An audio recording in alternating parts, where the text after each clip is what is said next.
یہ جو central Asia ہے وہاں پہ کون سے ایسے گروپس ہیں جو ایکٹیو ہیں اور they are affecting the economic activity for certain countries such as China اور رشیا؟ یہ فی الحال مسئلہ یہ ہے کہ افغانستان میں تو سارے بیسڈ ہے. اچھا جو بڑا مسئلہ ہے نا وہ صرف پاکستان کے لیے. صحیح. یہ مسئلہ بھی پاکستان بار بار اٹھاتا ہے کہ آپ کے پاس ہر قسم کا ملیٹنٹ موجود ہے, لیکن وہ حملے وہاں نہیں کر رہا ہے, نہ ازبکستان میں کر رہا ہے. میں ای ٹی ایم یا ایم یو کی بات کر رہا ہوں, اچھا داعش کے علاوہ. صحیح. تو یہ بڑا کمپلین ہے پاکستان کا کہ آپ جب کنٹرول کرتے ہو تو ہم نے ان کو کنٹرول کیا ہوا ہے, لیکن آپ نہیں چاہ رہے ہو کہ پاکستان کا ٹی ٹی پی کنٹرول ہو, تو اس لیے حملے ہو رہے ہیں ہم پہ.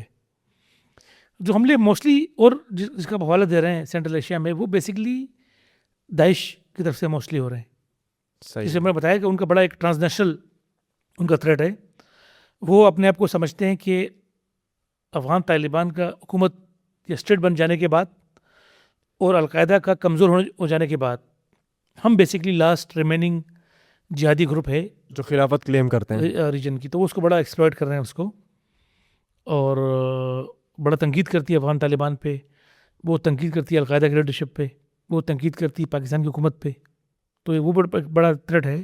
اچھا بی ایل اے یا بی ایل ایف کا کوئی لنک ہے اس طرح کی مذہبی ملیٹنٹ گروپس کے ساتھ؟ کلیم کیا جاتا ہے کچھ حلقوں سے کہ ہے, بٹ بذات خود مجھے نہیں لگتا کہ ہوگا. آپ کو کیا لگتا ہے؟ یا داعش سے تو نہیں ہے اس کا, کیونکہ لیکن آپ جب دیکھتے ہیں کہ ریجن میں کنفلکٹ ہے تو ایک پالیسی ہوتی ہے کہ دشمن کا دشمن بھی دوست ہوتا ہے. صحیح. تو بی ایل اے اور بی ایل ایف پہلے ان کی پناہ گاہیں تھی ایران میں, ابھی افغانستان میں. تو یہ کوئی اس میں کوئی وہ نہیں ہو سکتی, چونکہ پبلکلی معلوم نہیں ہے, لیکن آپریشن الائنس ہو سکتا ہے دونوں کے مابین, چونکہ ایک ہی جگہ سے آپریٹ ہو رہے ہیں. تو شاید الائنس کی کچھ بھی فارم ہو سکتی ہے, وہ مطلب آپ کہہ سکتے ہیں کہ اسٹریٹجک ہو سکتی ہے, ہائیڈ آؤٹس کے حوالے سے ہو سکتی ہے.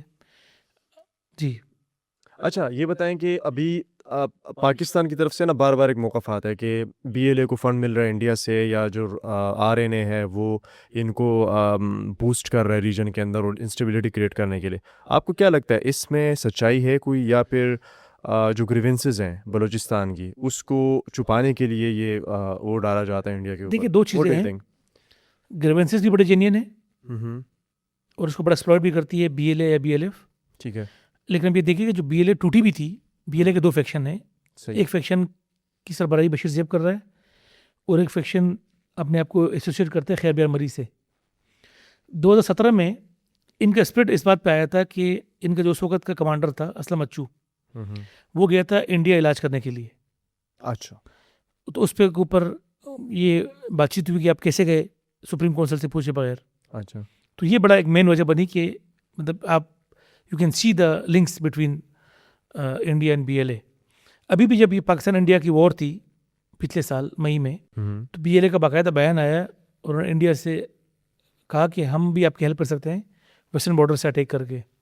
تو آپریشنل کوئی الائنس مطلب کوئی گراؤنڈ پہ مجھے نظر نہیں آ رہا, لیکن جو آپ اسٹیٹمنٹ دیکھیں تو بتا رہا ہے کہ دے آر ویری کلوز. اور جو اسلم اچو کی میں بات کر رہا ہوں, جو بی ایل اے کا چیف تھا, جو 2 حصوں میں تقسیم ہوئی, تو ایک فیکشن کو اسلم اچو ہیڈ کرا تھا, جس کی پھر دسمبر 2018 میں کندہار میں خودکش حملے میں ہلاکت ہوئی. تو اس کے بعد پھر بشیر زیب نے اس گروپ کی ذمہ داری سنبھالی. And how about the BLF? What is that? بس اب تو بڑا اسٹرانگ گروپ بی ایل اے ہے. بی ایل ایف بیسکلی اللہ نظر کا گروپ ہے, جو ایک دونوں فارمر اسٹوڈنٹ لیڈر تھے. بی ایس او آزاد جو اسٹوڈنٹ گروپ ہے اس کے چیئرمین رہے دونوں. لیکن اب جو مضبوط گروپ ہے وہ بی ایل اے بشیر زیب والا ہے. اچھا یہ بتائیں کہ کیوں چونکہ اس کے کلوز ایران بھی ہے بلوچستان کے, اور ابھی جیسا بھی نیوز آئی تھی کہ امریکہ جو ہے وہ جو کرد جنگجو ہیں یا جو کرد فوج ہے ان کو اسلحہ دے گا, اسلحے سے لیس کر کے زمینی کارروائی کرے گا ایران پہ. تو آپ کو لگتا ہے کہ کہیں پہ اس سیم پیٹرن استعمال ہو سکتے ہیں بلوچوں کے حوالے سے یا بی ایل اے کے حوالے سے؟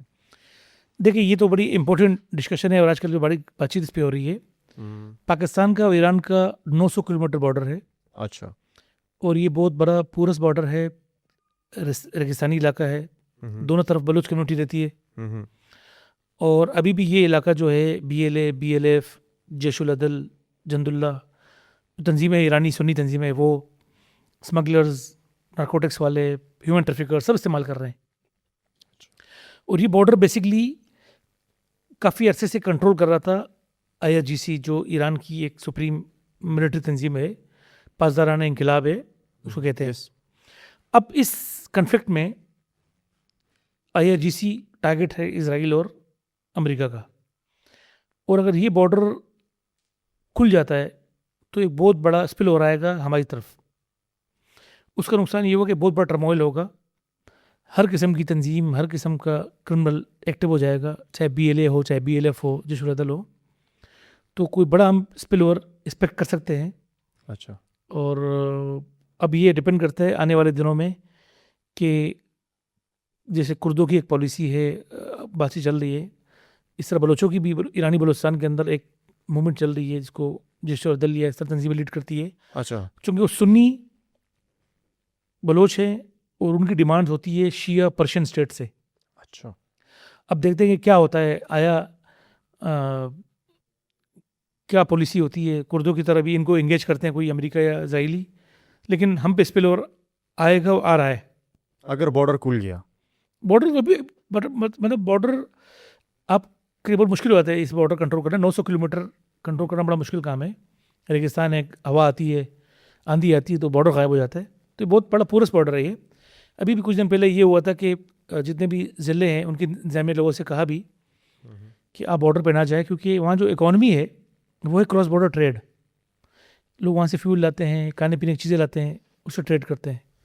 تو انہوں نے کہا کہ بھئی آپ بارڈر پہ نہ جائیں, کشتیوں میں بھی ایرانی علاقے میں نہ جائے. اب پرسوں کا واقعہ ہے کہ ایک صاحب کشتی میں ایران سے لا رہے تھے پیٹرول, اور وہ اوپر سے کچھ گرا ہے, وہ جاں باک ہو گئے. گوادر کے تھے, ایرانی واٹر کی حدود میں تھے. تو یہ ایک بڑا ایک اسپل اوور کا خطرہ ہے اس پہ.